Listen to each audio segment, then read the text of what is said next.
SK그룹이 동남아, 미국, 중국, 유럽 등 전 세계를 대상으로 공격적인 투자 행보를 보이고 있습니다. 특히 최태원 SK그룹 회장이 전면에 나서 이를 이끌고 있는데요. SK그룹은 글로벌 시장에서 미래 먹거리를 찾으며 새로운 기회를 모색하고 있습니다. 스튜디오에 나와 있는 조은하 기자와 함께 자세한 내용 알아보도록 하죠. 동남아 시장에서 SK그룹이 한 반년도 채 안 됐죠? 1조 원을 여기다 쏟아붓고 있는데 이렇게 공격적으로 투자를 하고 있는 배경부터 한번 설명을 해주시죠. 네, 일단 동남아 시장은 자원도 풍부하고 성장 여력이 좀 큰 시장이라는 측면에서 주목을 받고 있는 것 같습니다. 일단 또 게다가 정부가 친남방 정책으로 인해서 성장 여력이 좀 큰 기회 요소가 많은 그런 시장이라는 측면에서 더 주목을 받고 있는 것 같고요. 그리고 SK는 지난해 그 동남아 투자 회사를 설립한 다음에 5억 달러를 처음 출자하고 그리고 이번에 또다시 5억 달러를 출자를 하면서 총 1조 원이 넘는 규모를 조달을 한 상태인데요.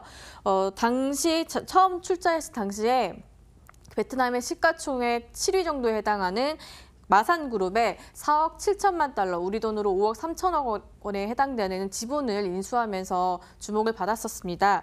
마산그룹은 베트남 최대 식음료 업체인데요. 이 외에도 축산, 광물, 그리고 또 금융업 등 여러 분야의 사업을 영위하고 있어서 SK그룹과의 다양한 시너지들을 기대해 볼 수 있는 그런 기업이기도 합니다.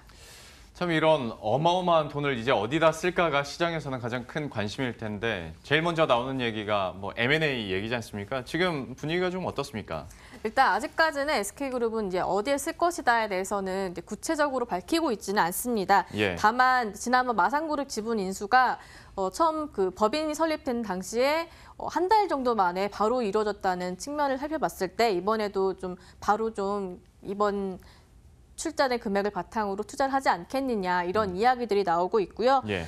이번 추가 투자에는 그 그룹 지주사인 SK주를 비롯해서 SK하이닉스 그리고 SK이노베이션, SK텔레콤, SKENS 등이 참여를 했습니다. SKENS 같은 경우에는 SK동남아 투자회사에 약 1,118억 원 규모의 주식을 취득한다고 공시를 했었고 다른 그룹 계열사들 같은 경우에는 각각 1억 달러씩 출자에 참여를 하게 됩니다.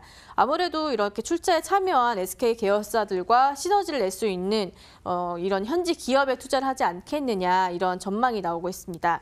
SK그룹의 대규모 투자는 최태원 회장이 직접 전면에 나서서 이끌고 있는 그런 모습인데요. 지난해 동남아 카쉐어링 업체인 그랩에 투자를 했던 것도 최태원 회장의 의중이 반영되었다라는 이야기가 나오고 있고요. 최태원 회장은 2017년에 베트남 총리인 응웬 수언푹 총리와 첫 만남을 가진 이후에 지난해에도 또 만남을 가지면서 다방면으로 협력할 수 있는 방안을 논의를 하기도 했습니다. 예, 이렇다 보니까 이제 최태원 회장의 행보에도 계속 관심이 쏠릴 수밖에 없는데 그 동남아 시장에 대한 추가적인 투자에 대해서 이야기를 좀 더 해보도록 하죠. 그 SK 동남아 투자회사 외에도 또 계열사를 통해서 또 여러 각도로 지금 공격적으로 투자를 하고 시장 안으로 들어가고 있지 않습니까? 현재 상황도 한번 정리를 해주시죠. 네, SK 계열사들이 이번에 출자에 대규모로 참여한 것 외에도 다방면으로 동남아 시장의 현지 기업들과 협력하는 그런 모습입니다. 먼저 대표적인 사례가 앞서 잠깐 언급을 했었던 그 동남아 1위 카쉐어링 업체인 그랩인데요. SK주가 지난해 800억 원 정도의 지분을 인수를 했었었고 SK텔레콤이 그랩과 함께 조인트 벤처인 그랩 지오홀딩스를 설립을 해서 올해 1분기 내에 싱가포르를 통해서 운전자 내비게이션 서비스인 티맵을 좀 선보이려고 예정이고요. 이뿐만 아니라 SK텔레콤은 그 태국의 국영통신사인 CAT와 함께 사물 인터넷 시범 사업도 진행을 하고 있습니다. 또한 동남아 지역에 이제 석유라든가 천연가스라든가 이런 것들이 좀 풍부한 만큼 SK이노베이션도 관련 사업들을 좀 열심히 하고 있는데요. 베트남은 그 석유 개발을 거점으로 삼아서 현지에 석유 광구 1개 그리고 탐사 광구 2개를 보유하고 있는 상태이고 사회적 가치 사업의 일환으로 베트남의 그 맹그로브 숲이라는 곳이 있는데 이곳을 복원하는 사업도 추진하고 있습니다. 자, 이렇게 SK그룹의 동남아 시장 투자 현황들을 살펴봤는데요. 동남아 외에도 다른 나라들의 현황은 좀 어떻습니까? SK그룹의 투자 중심에는 그 그룹 지주사 역할을 하고 있는 SK주가 있습니다. SK의 그 글로벌 투자 전문 회사 역할을 하고 있는데요. 지난해 투자 행보를 좀 살펴보면은 동남아에 투자했던 동남아 그랩에 투자했던 것 외에는 거의 북미 시장에 좀 주력하고 있는 그런 모습입니다. 먼저 그 미국의 실원유가스 업체인 브라조스에 2억 5천만 달러를 투자를 했었었고요. 그리고 미국의 의약품 생산 기업인 엠팩을 인수하기도 했습니다.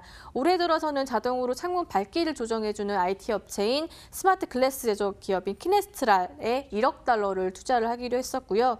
이처럼 에너지, 바이오, IT 이런 여러 방면에 정말로 전방위적으로 투자를 하고 있다라고 볼 수 있습니다. 예. 그리고 SK 이노베이션도 좀 투자에 적극적인 그런 모습인데요.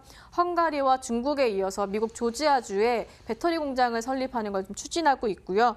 이렇게 되면은 미국, 유럽, 중국에 걸쳐서 생산 거점을 만들게 됩니다. 사실 그 SK의 지금 주력 계열사들 실적이 좋지 않은 상황이다 보니까 좀 위기 의식이 팽배한 그런 상황인데요. 예. 이런 걸 좀 타개하기 위해서 오히려 위기는 기회다. 최태원 회장이 이런 좀 의지가 분명한 캐릭터여서 이런 의지가 대규모 투자로 좀 이어지고 있는 것 같습니다.